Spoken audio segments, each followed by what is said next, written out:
Live from your trusted local news source, KCRG News starts now.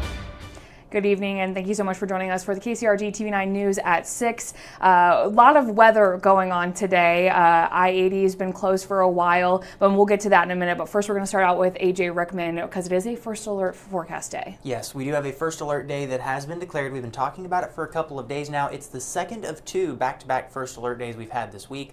A lot going on with weather. It certainly kept us busy, and we are going to, again, continue to keep that going into the night tonight with that first alert day being declared. We've got lingering snowfall impacts that have led to snow-covered roads, especially across the southern half of the viewing area. Also dealing with bitterly cold wind chills that are going to be settling in as well.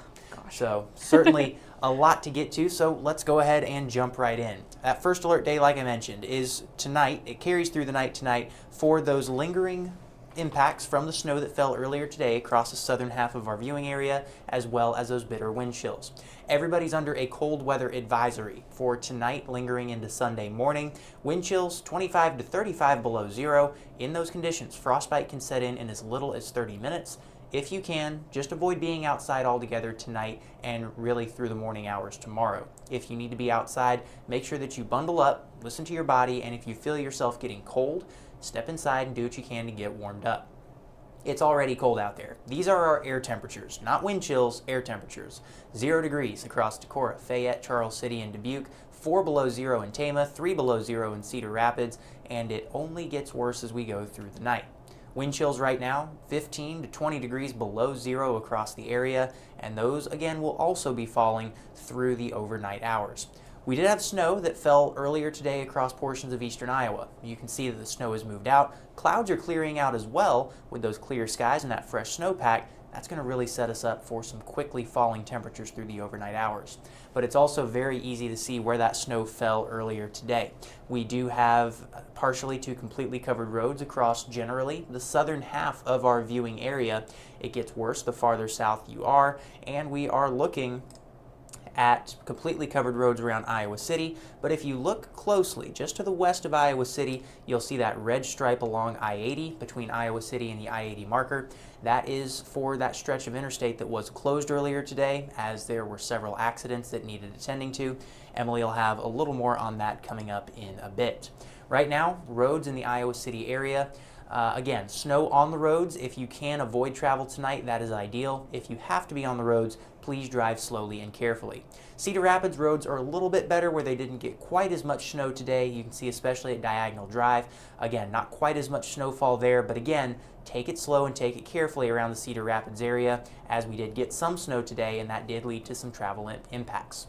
Waterloo area, again, not quite as bad as Iowa City, but still a few slick spots are possible, and Dubuque is one of those areas that really did not get much snowfall at all today. Their roads, not too much to be concerned about right now, but again, it is those southern areas that we will need to watch for those slick spots through the overnight hours. Plenty of cold air to keep that ice and snow around. Temperatures fall into the single digits and teens below zero by early tomorrow morning. And then, as I mentioned, wind chills plummeting through the night, 25 to 35 below by tomorrow morning. So going to be very, very cold out there. Again, those air temperatures tonight on the downward trend. Wind chills, just to recap one more time across the area, as cold as 35 below in some spots by Sunday morning. But then, by the time we get to Sunday afternoon, not a whole lot better. Single digits below zero are where our wind chills will be, and then falling to 10 to 20 below by the time we get to Sunday night. Now, here's the good news. There is relief on the way. This cold air is not here for that much longer. We are going to have to suffer through it tomorrow, or if you really love single-digit temperatures, you are going to love tomorrow. But then once we get past Sunday night in particular, you'll notice that low of 3 degrees. That happens around midnight. Between Sunday at midnight and Monday at around dawn, we're going to see temperatures slowly climb, making it back into the teens by dawn on Monday. From there, temperatures continue to climb into the 20s for your afternoon highs. Then we see much milder air. I'm going to use my words carefully there. 30s and 40s. I know it's not warm, but compared to where we are now, it's certainly going to feel much more mild, much more comfortable. What we are also going to be watching for as we go through next week is those climbing temperatures, a chance for some rain on Thursday with a few wet snowflakes potentially mixed in. At this point, though, looking like primarily a rain event. That's going to cause snowmelt. So with Christmas coming up in a little under 2 weeks, of course, a lot of folks are going to be asking, does this mean we get our white Christmas? Well, to be completely honest, and I hate having to give this answer, we're going to have to wait and see at this point. Christmas is still 12 days away. That is still time for the forecast to fluctuate and change a little bit. We're going to get some degree of snow melt. A lot of it will depend on how much cloud cover we get, how warm our temperatures get, and a lot of it too, how much snow is in your neighborhood, as well as how much rain we get Wednesday night into early Thursday morning. So a lot to look at going forward. Of course, over the next 36 hours, we'll be focusing on that cold, but then beyond that, that warm up and how it could impact the white Christmas, all things that we will be keeping you up to date on as we get that latest information. It's crazy, those high 30s and low 40s are going to feel so much warmer, even though it's really not that much warmer. Oh yeah, and I've been doing the math on it as we've gone through the week. We are looking at a 40 to 50 degree temperature swing between tomorrow morning at dawn and middle of the week when that warmer air works in. I know some people who will be wearing shorts during that weather. There are always those folks that break out the shorts when that happens. I will not be one of them. I will probably be in jeans and a hoodie, but certainly going to be much nicer. All right, AJ, thanks for keeping us updated. And like we said, that I-80 closure happening earlier today, we're going to touch on that coming up. Stick with us.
Welcome back to the TV9 News at 6. Thank you so much for joining us. I'm Emily Schrod. As we were talking about in weather, it's been kind of a crazy first alert day. Lots of crashes on Interstate 80 because of that weather, and officials, the Iowa State Patrol, the Iowa Department of Transportation, shutting down Interstate 80. So far, we have no word yet on when it's going to be reopened, but let's take a look at some of what it was looking like a little bit earlier. These are from the Iowa State Patrol. You can see pile up of vehicles, of semis, just kind of really crazy out there on the interstate this morning. Let's take another look. This is from one of our viewers, Dave. Thank you so much for sending this in. Westbound on 80 before West Liberty. You can see just how many cars are backed up and how many crashes are happening. Hopefully Dave is okay as he sent this video in to us. And if you have any photos or videos of this backup, be sure to send them in. You can use our U-News page on our website or send them in via email as well. Let's take one more look. We've got another. This is a look at the backup from one of our Iowa 511 cameras from the DOT.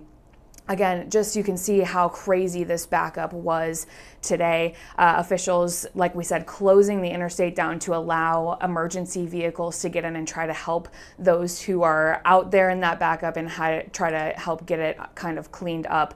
We're going to take a look now at this same view. This was earlier today, and now this is what it looks like at this moment. Kind of harder to see, obviously, because it's dark out, but you can see some more in the background, but not as many cars on the road. Again, we are not hearing any word yet as of when this portion of the interstate is going to be back open, but we will keep you posted whenever we know that it is going to be reopened as well. Now, of course, like we were talking about in weather, bitter cold temperatures. If you have to be outside, it's best to be cautious if you have to go out this weekend. Hypothermia and frostbite can set in very, very quickly if you do have to go outside. So we're just going to talk a little bit about those two things. Conditions like frostbite and hypothermia can set in pretty quickly. The Mayo Clinic says that hypothermia is when your core body temperature drops below 95 degrees. You'll experience shivering, slurred speech, shallow breathing, weak pulse, things like that. Those are things to look out for. Frostbite, of course, also dangerous, and that's when your skin or skin tissue freezes. For that, you want to watch out for pain, numbness, or tingling feelings, and patches of skin shaded either red, white, blue, or purple are also warning signs. Officials say if you see those discolorations happening, go to the hospital immediately. So all things to look out for this weekend. The weather, it's cold, it's gross, it's not fun outside, you guys. So be cautious when you're out there. Right now, joining me is KCRG-TV9's Jackson Valenti. And Jackson, you went to an event at Mercy today, an insurance assistance event. Tell us a little bit about that. Yeah, so pretty much just a bunch of people. Obviously, open enrollment is right now. A lot of people, insurance is complicated. There is a whole lot going on with insurance. It is a very hard and challenging time to do anything in insurance right now. So a lot of people were in really just kind of general broad questions. What is deductible? What is copay? What is the difference between all these things? Whole lot of insurance terms. Everything is pretty confusing. At the same time as kind of this open enrollment is happening, as we know, the cause of the now longest government shutdown in U.S. history was the Affordable Care Act, those premium tax credits not getting extended. They still have not been extended, and barring any type of bizarre intervention that we certainly do not expect to happen in the next couple of weeks, they're not going to be extended. So many people, at the same time as this open enrollment is coming around, are kind of bracing for much more expensive premiums. So a lot of people were there out of confusion, firstly. Right. They would be there regardless of if the Affordable Care Act stuff was happening. But a second crowd was there kind of wondering, are there cheaper alternatives? Right. Is there anything else I can do? I mean, a lot of people, frankly, are trying to make the decision right now. Do I need to drop my insurance? Do I need to go to a very low plan potentially? So a lot of people kind of talking with these experts saying, hey, what are we looking at? For sure. And you talked to one person who was there. Tell us a little bit about what she was feeling. So she was 60 years old. She was there kind of on behalf of both her and her husband, both self-employed. And pretty much her major concern is, we're already paying close to $500 a month. If I have to pay, let's say 2 or 3 times what I have to pay right now. I'm not saying that necessarily she will have to pay that much more. If she did have to pay that much more, she said she wouldn't be able to afford it. So essentially, she was there trying to figure out, am I realistically going to be looking at insurance that's affordable, or do I have to figure out a new plan? And that's what a lot of people are grappling with right now. Let's take a listen from her. With them being taken away, it's going to affect us quite a bit. It'll make our insurance probably be at least $3,000 a month. There's no way. That's going to take all of my husband and I's income, and we are in our 60s. So definitely a lot of concern from those who are at the event today. Yeah, definitely some concern. You'll hear more from her on our news at 10, kind of about some of those concerns and what her plans might be. Certainly, she kind of a couple of times called on politicians, just kind of saying, hey, lawmakers have to understand this is a struggle for us and that we're having a hard time right now. And that this is the thing that affects a lot of people. I think what a lot of people, and she brought this up, what a lot of people may not understand is that you may not necessarily directly use the Affordable Care Act, and you may be affected anyway, just in the sense that your employer may use that to help negotiate their costs down. Certainly other insurers perhaps may see an opportunity to, I don't want to say to gouge, but potentially to kind of get more even. I mean, now that they're maybe not being beat by the Affordable Care Act anymore for certain people, it might just it could be a thing, and not that that's a guarantee, but Right. it could be a thing that just generally affects prices broadly across the entire field. Right. A lot of what ifs at this point. Yeah, and not that any of that is a guarantee. I mean, like I said, it hasn't happened. Right. And there's still certainly some opportunity for some big intervention to happen that could potentially shift this whole thing. Looking pretty unlikely at this point. And we'll just, of course, keep an eye on that. Like Jackson said, you can hear more from her coming up tonight on the TV9 News at 10 after football, so be sure to tune in, and we will be right back with Jack with sports.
Welcome back to the TV9 News at 6. I'm Emily Schraw, joined now by Jack Lido. We're talking hoops. Iowa women's basketball gets a huge win, not necessarily huge because of the stakes of the game, but just because it's a bounce-back win. Heartbreaking loss at Iowa State in the Cyhawk game. Iowa State winning that game close. How would Iowa respond? Especially next week, they have a big game at Connecticut. So this game against Lindenwood was kind of sandwiched in there. Cold day in Iowa City, so maybe not all 14,000 there, but the Hawkeyes played just fine, winning 102-68. Let's get into the highlights, and Hannah Stolke was kind of the key to the game. She scored 31 points, 31 of Iowa's 102. 31 on 12 of 17 from the field, 6 rebounds as well. Hawkeye strategy was pound the paint against a much smaller Lindenwood Lions team, and it worked out just great. 59 points in the paint. There are 2 of them right there from Kylie Feuerbach. They showed their size, out-rebounding Lindenwood 40-27 overall, 14-4 on the offensive end. Putting up those second chance points is going to be huge. And they were balanced as well. There you see Taylor McCabe scoring 3 of her 9 points. She was 3 out of 7, all of her shots from deep. Herky was not, he was trying with those presents, trying to give some presents to fans there. Chit Chat Right giving a present there with the 2 points there. They were efficient and they were balanced. How about this number, 7-7? 7 players scored at least 7 points. Okay. That's pretty. I just think that's a cool stat. Yeah. It doesn't mean you're the most balanced team in the world, but that's pretty solid. And Jan Jensen obviously happy with the 102-68 victory.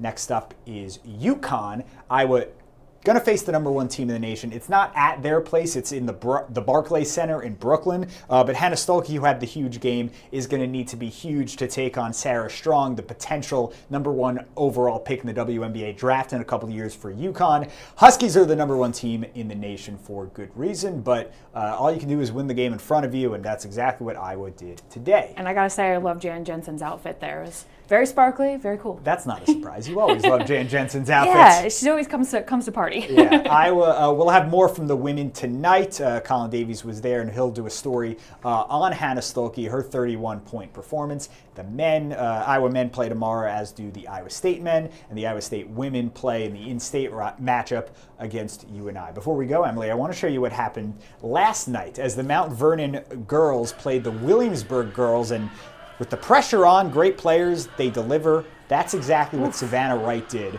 for Mount Vernon on Friday. Wright scoring all 7 of Mount Vernon's points in overtime. to beat Williamsburg, who was ranked number 2 in the state last night. Mustangs were ranked number 5. And an interesting thing about this, there's your game-winning shot right there. Mustangs were without their number 2 scorer, Taylor Frank, but Wright was up for the challenge. Final shot for Williamsburg, no good. And the layup you saw right there, that was a game winner. And the plan was just get her the ball. It's kind of just ISO for me because my coaches think those girls can't guard me, so I just got to do what I got to do. Even though we lost like some key people from last year, this shows the group that we still can do it and we can play as a team. And if we play like this, then we will win. And as you heard there, they are the defending state champions. Lost 2 players of their starting 5 from last year. And obviously they lost, the girl clapping right there, that's Taylor Frank, who's out with an injury. But they have Courtney Frank and Savannah Wright there as well in the starting lineup, and that's a huge upset to beat number 2 Williamsburg. But as Savannah was telling me, once you see the ball go through the hoop, once you see the W on the scoreboard, then you can see, hey guys, a lot of these girls are freshmen and sophomores who haven't played big minutes before. Hey guys, we can win these games if we play together as a team. Wright had 20 last night. That was a really fun game I got to go to cover in all our high school basketball coverage. Plenty more of that where that came from, assuming Mount Vernon keeps on winning. Williamsburg is going to be just fine as well. Definitely going to keep an eye on them. Yeah. All right. Thanks so much, Jack. You can catch more sports, more news, more weather coming up tonight on the KCRG-TV9 News at 10 after football. We'll see you there. Thanks so much.